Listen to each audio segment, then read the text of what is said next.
भारत की परंपरा, यहाँ की जो संस्कृति है, यहाँ के जो विचार हैं, यहाँ के रीति रिवाज हैं और विवाह जैसी संस्था जो है उसके लिए उचित नहीं होगा। विवाह का मतलब होता है एक स्त्री एक पुरुष।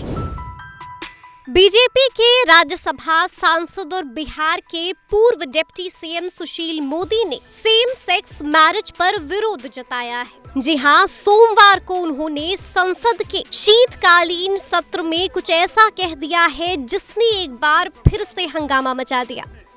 आपको बता दें कि उन्होंने सोमवार को राज्यसभा में समलैंगिक विवाह को कानूनी मान्यता देने के खिलाफ सवाल उठाए हैं।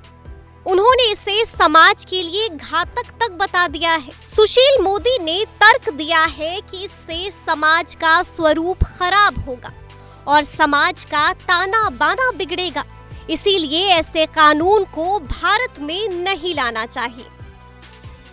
सभापति महोदय Shri Sushil Kumar Modi, same sex marriage समलैंगिक विवाह को कानूनी मान्यता दिए जाने के विरोध में के प्रयास का मैं विरोध करने के लिए खड़ा हुआ हूँ। भारत के अंदर same sex marriage is neither recognised nor accepted in any uncodified personal laws like Muslim personal law और any codified statutory laws. Same sex marriage would cause complete havoc with the delicate balance of personal laws in the country. परिवार, बच्चे और बच्चों का पालन पोषण भी इससे जुड़ा हुआ है। इतना ही नहीं तो adoption, domestic violence, divorce, wife right to stay in marital home, इन सारे चीजों का जो संबंध है वो विवाह संस्था के साथ जुड़ा हुआ है।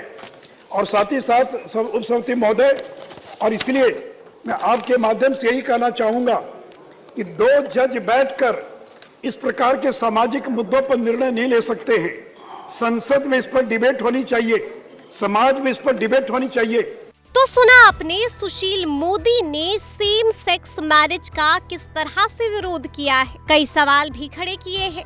साफ कहा है कि अगर इस तरह का विवाह होगा तो परिवार का क्या होगा, बच्चों का क्या होगा। अब जरा ये भी समझिए कि इसकी शुरुआत भारत में कब और कैसे हुई। बता दें कि सुप्रीम कोर्ट ने विशेष विवाह अधिनियम 1955 के तहत समलैंगिक विवाह को मान्यता देने की मांग करने वाली याचिकाओं पर नोटिस जारी किया था। ये सुनवाई बीते महीने हुई थी। इसके तहत समलैंगिक विवाह को भारत में कानूनी मान्यता देने की मांग की गई थी।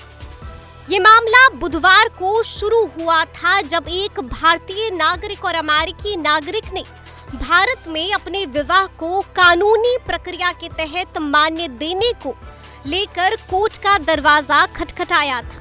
साल 2014 में ही अमेरिका में उनकी शादी हो चुकी थी। वो अब शादी को विदेशी विवाह अधिनियम 1969 के तहत भारत में रजिस्टर्ड करवाना चाहते हैं। इसके लिए कोर्ट ने केंद्र को नोटिस जारी किया था और अब सुशील मोदी के बयान ने इस मुद्दे को एक बार फिर से हवा दे दी है। सभापति महोदय, भारत के अंदर विवाह की संस्था को पवित्र माना गया है।